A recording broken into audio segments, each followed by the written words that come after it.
आप सभी का स्वागत है चैप्टर 1 के पार्ट 2 में।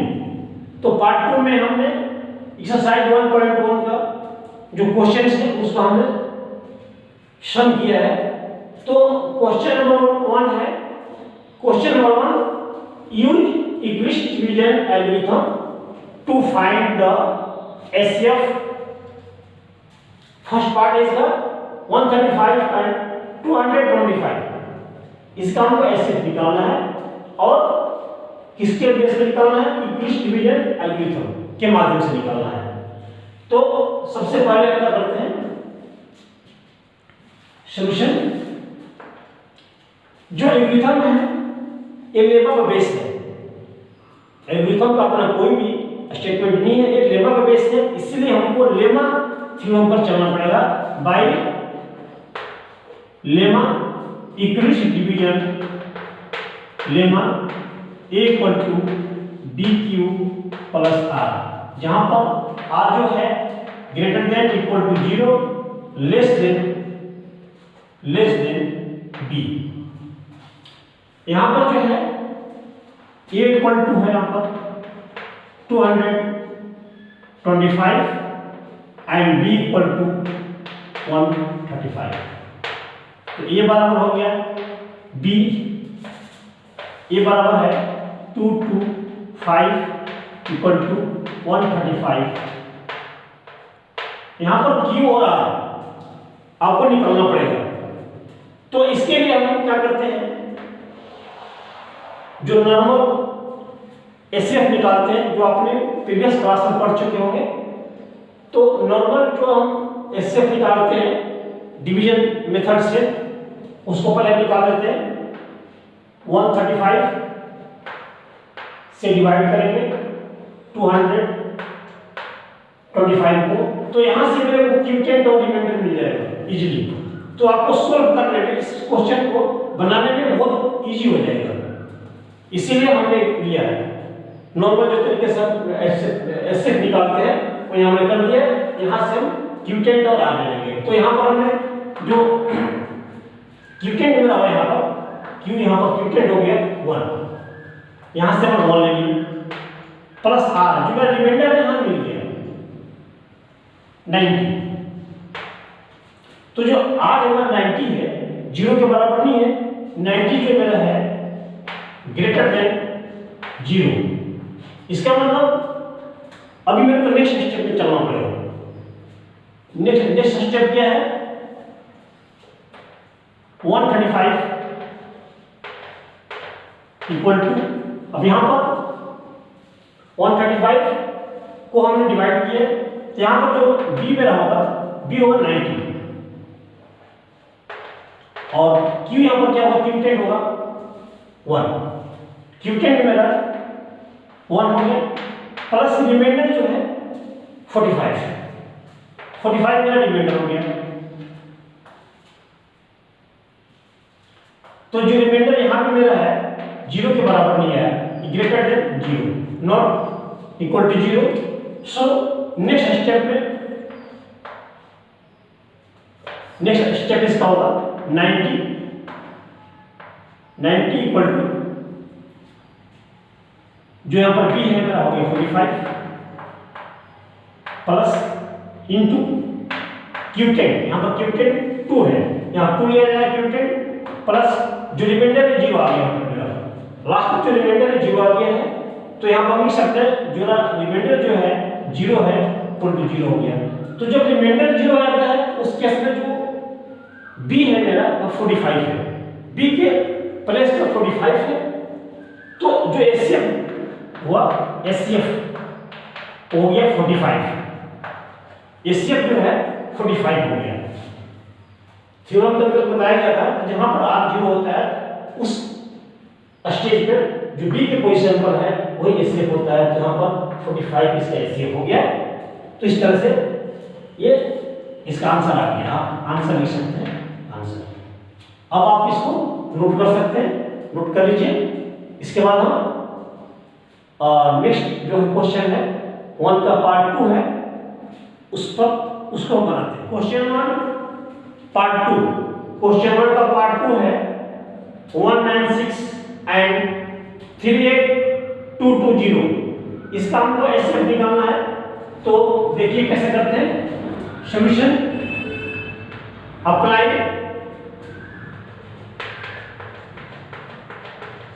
यूक्लिड्स डिवीजन लेमा, इसके बाद ये बराबर BQ प्लस R, R जो है greater than equal to 0 less than B। तो यहां पर जो A है 38220, B इक्वल टू 196 है। तो अप्लाई करेंगे हम इसको लेमा पे। 38220 equal to B 196 equal to Q। Q क्या है? क्यूटेंट है और R रिमाइंडर है। तो क्यूटेंट और रिमाइंडर निकालने के हमने यहाँ पर डिवाइड कर रखा है।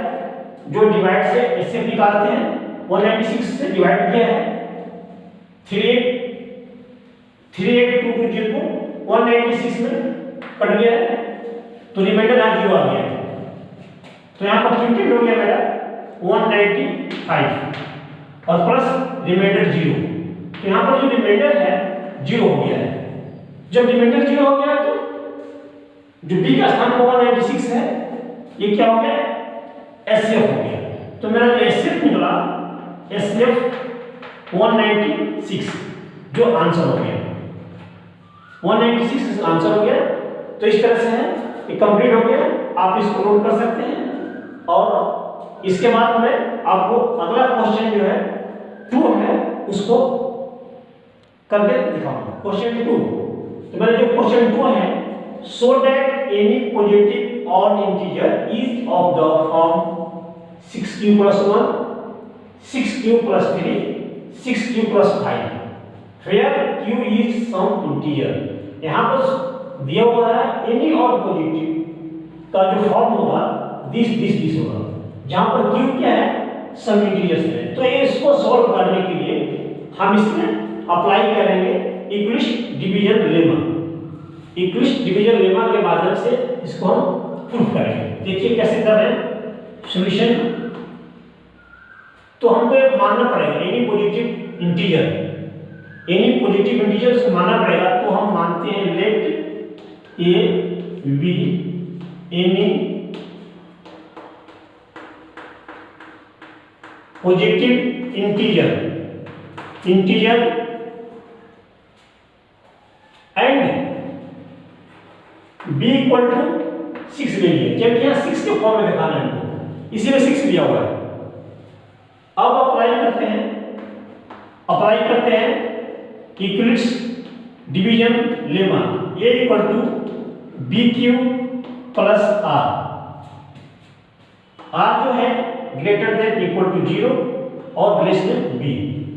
तो यहां पर क्या हो जाएगा? a जो है a हो गया और b का फॉर्म 6 हो गया। यहां पर q है प्लस r और यहां पर जो है r जो है 6 से छोटा होगा और 0 से बड़ा और बराबर होगा। तो यहां पर जो रिमाइंडर पॉसिबल जो रिमाइंडर्स हैं क्या हो जाएंगे? 0 से बड़ा और बराबर है, 0 भी लेना हमको और 0 से बड़ा 1 2 3 4 5 6 नहीं होगा क्योंकि 6 से छोटा लेना है। इस केस में जो पॉसिबल रिमाइंडर्स हैं 1 2 3 4 5 हो गए। इसके बाद हम क्या करते हैं? अब ये कंडीशन जो होगी मेरा r जो है 0 है। तो केस 1 जो हम करेंगे, केस फर्स्ट जो है when r इक्वल टू 0, जो r 0 होता है तो ये क्या होगा? मेरे जो इंटीजर्स है ये हो जाएंगे 6q प्लस 0 मींस 6q। इसको हम 2 के फैक्टर बना देते हैं, 2 × 3q, ये 2 के फैक्टर हो गया। कोई भी नंबर अगर 2 का फैक्टर है तो वो 2 से डिवाइड हो जाएगा। जो 2 से डिवाइड होता है वो नंबर इवन नंबर होता है। इसको ध्यान रखिएगा, कोई भी नंबर अगर 2 से डिवाइड होता है तो वो इवन नंबर होता है। सो which is an even number, even number हो गया। केस फर्स्ट जो है इवन नंबर हो गया। अब हम case second when r equal to 1, जब r 1 है तो केस 2 ले लिया हमने r1, r इक्वल टू 1 ले लिया तो a बराबर हो जाता है यहाँ पर 6q प्लस 1। यहाँ पर जो है ये 6q प्लस 1 2 का फैक्टर नहीं है, ये 2 का फैक्टर नहीं है, इसका मतलब ये हो जाएगा विच इज एन ऑड नंबर। ये ऑड नंबर हो गया, जो 2 से डिवाइड नहीं होगा, जो 2 का फैक्टर नहीं होगा वो ऑड नंबर होता है, और जो 2 से डिवाइड होता है वो होता है इवन नंबर। केस थर्ड, ये व्हेन r इक्वल टू 2, जब r 2 है तो देखिए ये बराबर क्या होता है, ये बराबर हो जाता है 6q प्लस 2। यहाँ पर हम 2 को बाहर निकाल सकते हैं तो 3q प्लस 1। यहाँ पर देखिए 2 जो है फैक्टर है, अगर 2 फैक्टर है मीन्स 2 से डिवाइड हो जाएगा, तो ये जो है आपका which is an even number, ये इवन नंबर हो गया। इसके बाद जो है case fourth when r equal to 3, जब r 3 है तो ये बराबर क्या हो जाएगा 6q प्लस 3। यहाँ पर देखिए 6q प्लस 3, यहाँ पर 2 जो है फैक्टर नहीं हो पाएगा, 2 इसका फैक्टर नहीं है, अगर 2 फैक्टर नहीं है तो ये होगा odd number, is an odd number. ये ऑड नंबर हो गया, ये ऑड नंबर हो गया। तो यहाँ पर मेरा जो है देखिए पावर 6q प्लस 1, यहाँ पर आ गया मेरा 6q प्लस 1 ऑड नंबर, जो दूसरा है 6q plus 3, 6q plus 3 odd number.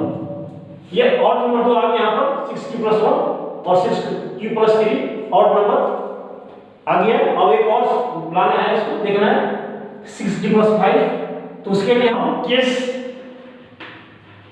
5 when r equal to 4, जब r 4 है, मेरा रिमाइंडर 4 है, तो इस केस में a बराबर 6q प्लस 4। यहाँ पर हम 2 को बाहर निकाल सकते हैं, कॉमन ले सकते हैं 3q plus 2।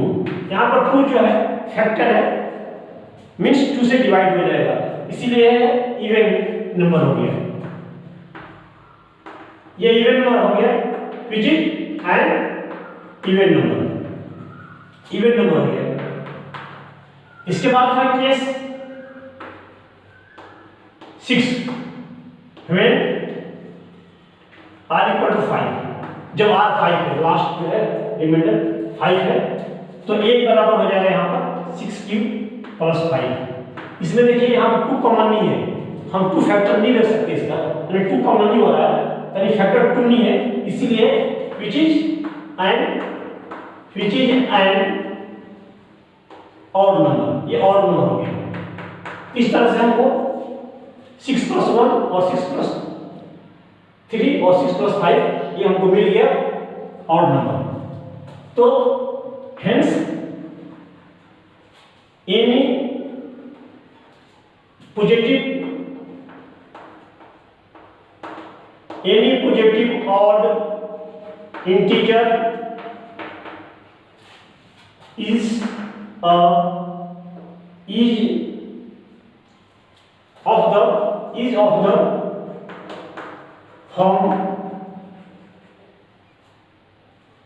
6q plus 1, 6q plus 3, 6q plus 5, जो हमको रिसीव करना था दिखा दिया।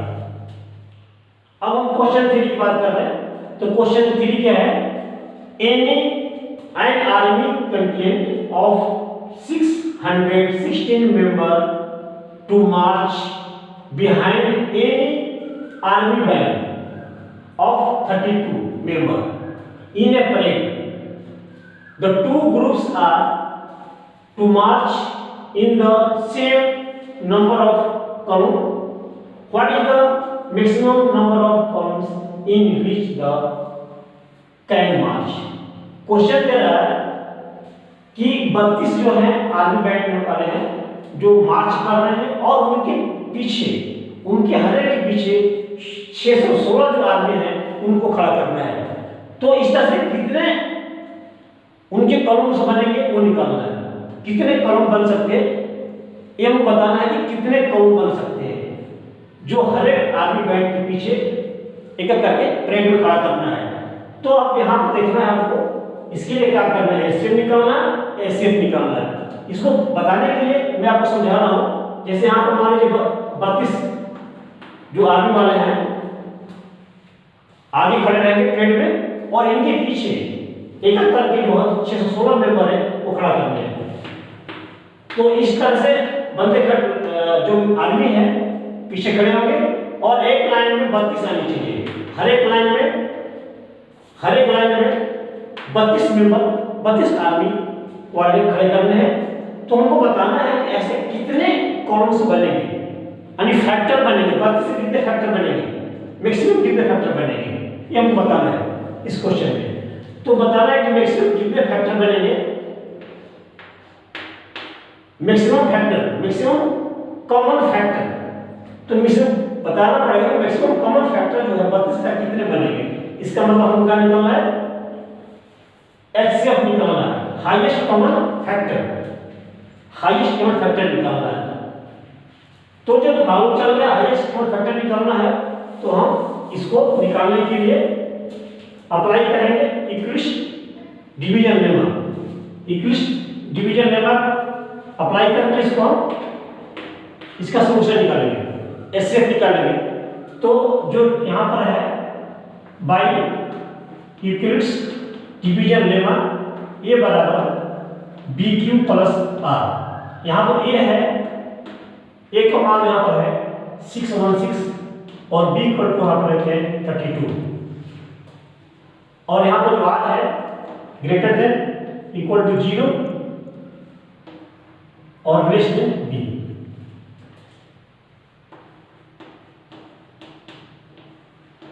यहाँ पर जो क्यूटेंट होगा क्यू और प्लस आर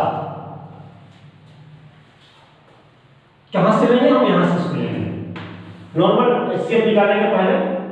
इसके बाद आपको मालूम चल जाएगा कि क्यू और आर, क्यूटेंट और आर क्या होना चाहिए, यहां से हम ले लेते हैं। तो पहले हम नॉर्मल एचसीएफ निकालते हैं, नॉर्मल एचसीएफ निकालते हैं। तो ये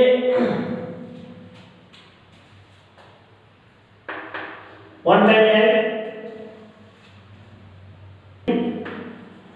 माइनस कर दीजिए 9 2,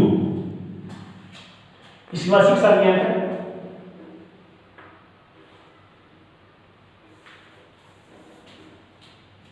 इसके बाद ये 1, इसके बाद यहाँ पर आगे 9 बाद में आएगा। तो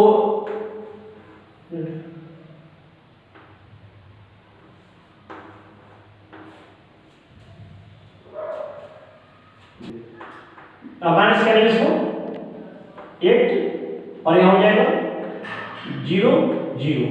अब इस बार फिर यहाँ पर 32 आ जाएगा। तो 4 बार मिल गया 32, फिर यहाँ से कट गया, रिमाइंडर 0 आ गया यहाँ पे। तो यहाँ से स्पष्ट आपको मालूम चल गया क्या क्यू जो है 19 है प्लस जो रिमाइंडर है यहाँ पर मेरा 8 है। रिमाइंडर जो है मेरा यहाँ पर 8 है, जो आर है 8 है ग्रेटर देन 0। फिर नेक्स्ट जो स्टेप हो 32 और इक्वल टू क्यू यहाँ पर आ जाएगा 8 इंटू 4 प्लस जो रिमाइंडर रहेगा 0 आ जाता है। यहाँ जो 0 हो गया 0 के बराबर होगा आर।